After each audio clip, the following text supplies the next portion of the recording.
Hey everyone, hopefully you're having a good day. My name's Andy. My channel's Finding Value. We're going to do oil and natural gas technical analysis just to show you what we're doing, where we're at. Again, this is just my financial opinion. Do not take it as advice. And what I'm seeing so far, and we'll get into the charts, is it looks like we're pausing right at a potential breakout level. We're hitting some resistance, trying to get through that resistance. And once we get through it, or if we get through it, however long it takes, I think we're going to see more upside. Overall, looking at the supply-demand characteristics, I think over the next year or two, they look pretty favorable, and they even look more favorable going past that. So I've heard some people kind of say super cycle. I agree with that type of analysis or outlook. So I think oil and natural gas are a good spot to be for the next, I don't know, probably 5 to 10 years. So let's jump in. I'll show you what I'm seeing and do some technical analysis. So here's West Texas Intermediate crude. You can see we're kind of bouncing off this resistance line right here. We're coming on up. We got big up days and the small little down day sell-offs. We may chill out for a little bit, or maybe we ramp on higher very soon here. So what I'm doing is I'm actually not really doing anything. And if there's some laggard companies, I might be buying a little bit in those. But for the most part, I'm not really doing all that much with my shares. I'm not selling them. I'm not buying. I'm just holding on. And for natural gas, I mean, I wouldn't have guessed this big move today, but we'll see what happens. Maybe this thing is ready to continue to go higher. It's quite the response today, 7.12% up day. And usually when you get these wicks at the bottom, you get a little bit of a pullback, but you know, the buyers stepped back and responded. And then we're looking at some of the individual companies like SM Energy. It's one of my favorite companies. We're pausing right now at this 52-week high, and we're going to try to break through it, I think, at any time. CDEV is in a similar situation.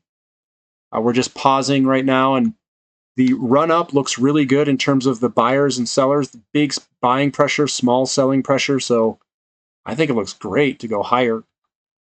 And we can see it across all these companies. CPEs in a similar situation. We've got Tellurian. Tellurian broke out of its pattern here, and when you break out of these patterns here, what I like to do is you buy it and you just hold on. And I mean, there's no reason to sell this. You just hold on and let it go. And even if it were to come all the way back, I wouldn't be too scared about it. I think liquefied natural gas is going to be, they're building a terminal.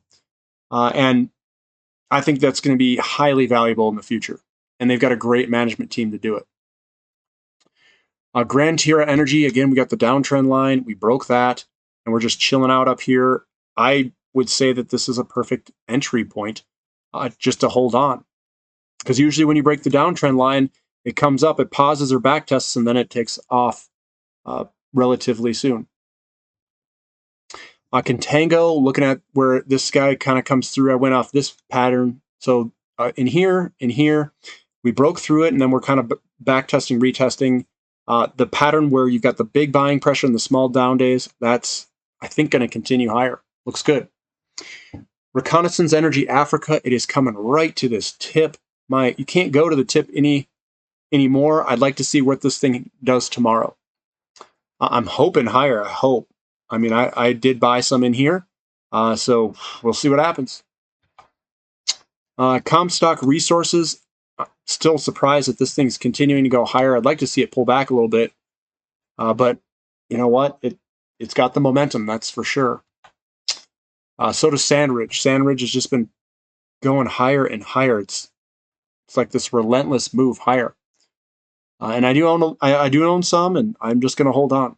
I'm not going to sell anything. And Crew Energy, I mean, this pattern looks good up here.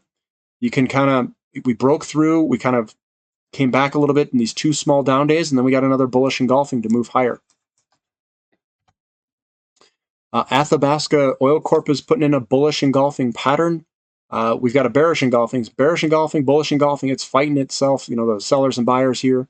But I think it will resolve upward so long that oil goes up.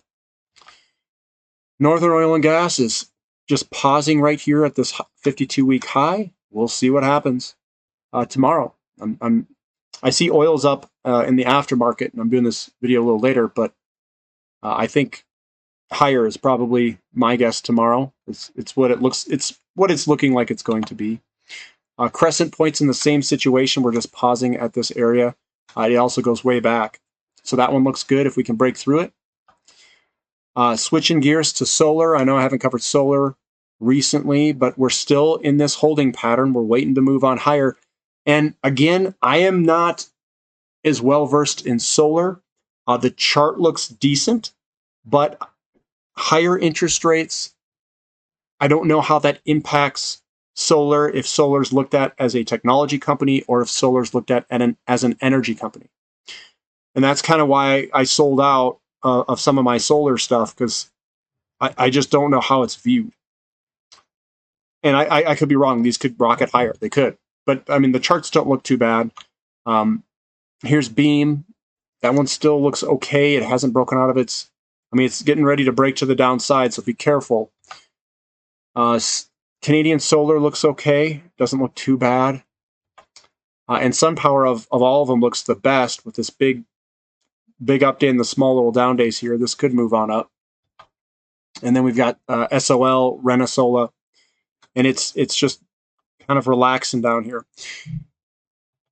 And I mean, oil's going to be on fire here. So that's the one I prefer, is natural gas and oil. I just know a lot more about it. I'm much more comfortable because I've followed it since the mid-2000s. Solar I have not followed as nearly as long. So I am not an expert in the solar field. I don't know how to do the fundamental analysis of it, and I don't know if I necessarily believe that they're going to have the minerals that they want at the prices they need to be very profitable. Very profitable. When commodity prices all go up and we start seeing shortages in some of these minerals, or just very high prices, however you want to say it, I don't think these guys are going to be all that, we'll call it, cost competitive. I think oil and natural gas will be more cost competitive until they get way up there. And I think they're all going to, I think energy in general is just going to be more expensive. That's kind of my take. If energy is more expensive, I would like to be in royalty companies and energy companies. So that's kind of where my whole portfolio is based off. And physical precious metals, you're protected from higher energy costs, because what that's going to do is increase all the price of the metals. Your cost curves are going to go up because of energy input costs, and inflation will be there. So it's like a double whammy that you're raising the floor of the price of the metals, and the least risk way to play this, in my opinion, is just to buy the physical metal. Buy some platinum. If you're a baller, I'd be buying platinum, because it's a high density of wealth to store wealth. And then if you guys want another play, silver is pretty good as well, I think. They're both incredibly cheap from a ratio perspective and valuation perspective. So all these are good plays, and I play everything. I'm not in one sector. I'm playing real estate. I'm playing physical metals. I'm playing the energy companies. I'm playing royalty companies, and in different sectors like copper, nickel, tin, and then the precious metals. If you guys like this analysis, give me a thumbs up. Subscribe to the channel if you haven't already, and thank you for listening. This is Finding Value.